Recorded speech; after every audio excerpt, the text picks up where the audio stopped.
If you had asked us 10 years ago what other type of vehicle the famous Mustang name might be used for, we wouldn't have guessed an electric SUV. However, the Ford Mustang Mach-E is just that. While it doesn't share any mechanical parts with the classic Mustang sports car, it does have a lot of the same looks and provides a sporty driving feel, which suits a car with the Mustang badge. The Mustang Mach-E is part of a growing group of cars that includes the Chevy Bolt EUV, the Hyundai Ioniq 5, the Kia EV6, and of course also the Tesla Model Y. It's important to note that the Ford Mustang Mach-E isn't a traditional Mustang. It's an electric SUV that borrows some Mustang looks and features. Originally, this car was going to be a regular mid-size SUV, but someone at Ford thought it would be a good idea to use the Mustang name and style to sell more of them. That's why, even though the sides of the car look like any other SUV, the front and back have the Mustang design. Some die-hard Mustang fans aren't happy about this, but Ford sees it differently. They say the Mach-E, the Max, comes from the old Mustang Mach-1, and E stands for electric, has the spirit and performance of a Mustang, even if it doesn't make the same engine sounds or have the same appeal. In fact, the most powerful version of the Mustang Mach-E is faster than the regular Mustang GT V8 by a good amount. It's sold in the UK and New Zealand in right-hand drive, but it's not confirmed if it's coming to Australia yet. One reason they might not hurry is because the Mustang Mach-E is so popular in the US that people have to wait up to 6 months to get one. Going from a complete stop to 60 miles per hour in just 3.5 seconds is incredibly fast and exciting. This is one of the great things about electric cars: they can deliver all their power instantly.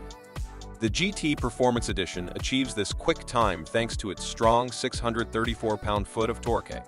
But even the regular GT is no slouch.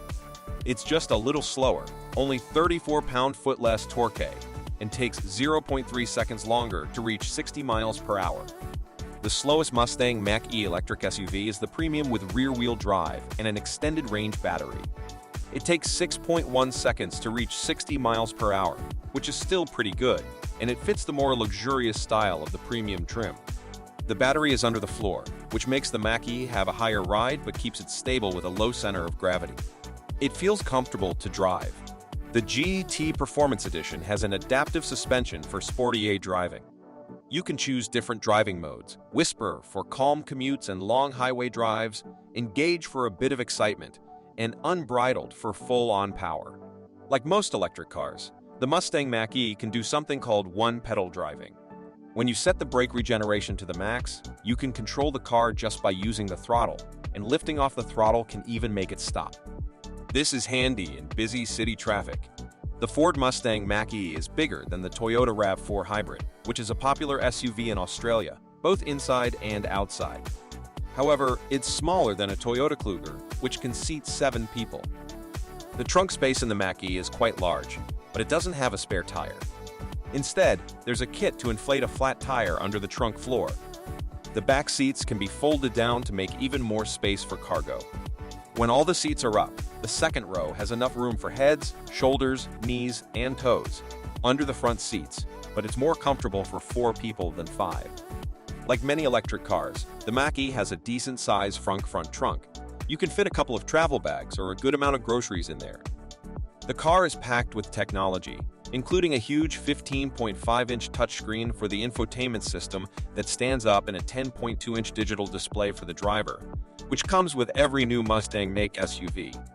Even the basic Select trim has an 8-way adjustable driver's seat, and the seats are made of good quality fox leather. The GT version has seats with inserts made of a Swede-like cloth material. Although the roof slopes down, there's still enough headroom and legroom for a couple of average-sized adults in the back. And for the driver, the view outside the car is pretty good. And the good news is that the Mustang Mach-E comes in different trims with varying prices. The base Select trim, with rear-wheel drive, starts at $42,995 before the destination charge, and all-wheel drive adds an extra $3,000, a cost that applies to the premium trim as well. The premium trim itself is priced at $46,995, and you can opt for an extended range battery for an additional $3,000. The California Route 1 model, now featuring all-wheel drive as standard, starts at $56,995, while the top-tier GT model is $59,995. If you want the GT Performance Edition, which includes an adaptive suspension, it comes at an additional cost of $5,000. It's worth noting that the Mustang Mach-E qualifies for a federal tax credit of $3,750, and various states offer additional incentives, such as California's $2,000 clean vehicle rebate and New York's $500 rebate. Ford also includes 250 kilowatt-hours of free fast charging on the Electrify America network. The Mustang Mach-E has different versions, but the Select and Premium models are similar. If you get the standard range battery and rear-wheel drive, it has one electric motor with 266 horsepower and 317 pound-foot of torque. If you add a second electric motor for all-wheel drive, it boosts the horsepower by 45 and the torque to 428 pound-foot. The Premium model, with the optional extended range battery, has either 290 horsepower for rear-wheel drive or 346 horsepower for all-wheel drive. The California Route 1 version now comes with all-wheel drive as standard and shares these higher output numbers. The GT versions are the most powerful, with 480 horsepower and either 600 pound-foot of torque in the GT or 634 pound-foot in the GT Performance Edition, both with all-wheel drive. For the Select and Premium models with the standard range battery, the range is 250 miles with rear-wheel drive and 226 miles with all-wheel drive. If you choose the extended range battery, it can go 306 miles with rear-wheel drive or 290 miles with all-wheel drive, which is a bit more than last year's WD version. The California Route 1 and GT versions come with the extended range battery as standard. The California Route 1 has the longest range in the lineup at 312 miles, while it's 270 miles for the GT and 260 miles for the GT Performance Edition. Surprisingly, in 2023, Ford introduced a new type of battery for some versions of the Mach-E with a smaller standard size pack. The estimated driving range, as determined by the EPA, varies from 224 to 312 miles per charge, depending on the battery size and the number of electric motors. While this range may not match the longest range Tesla models, it's competitive with other major car makers' electric crossovers. All Mach-E models support fast charging, and the included mobile home charging unit can add up to 30 miles of range overnight when plugged into a regular household outlet. If connected to a 240-volt outlet, it can replenish up to 80% of the battery overnight. Ford also offers a more powerful home charging station that, when installed by certified electricians, can add up to 28 miles of range per hour of charging.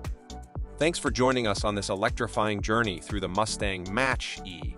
If you found this information helpful or intriguing, don't forget to hit that like button and subscribe for more exciting updates on the world of electric vehicles. Whether it's the impressive range, powerful performance, or cutting-edge technology, the Mustang Mach-E is making waves in the EV world. And remember, if you're craving more electric adventures, we've got you covered. Stay charged, stay curious, and we'll catch you in the next electrifying video.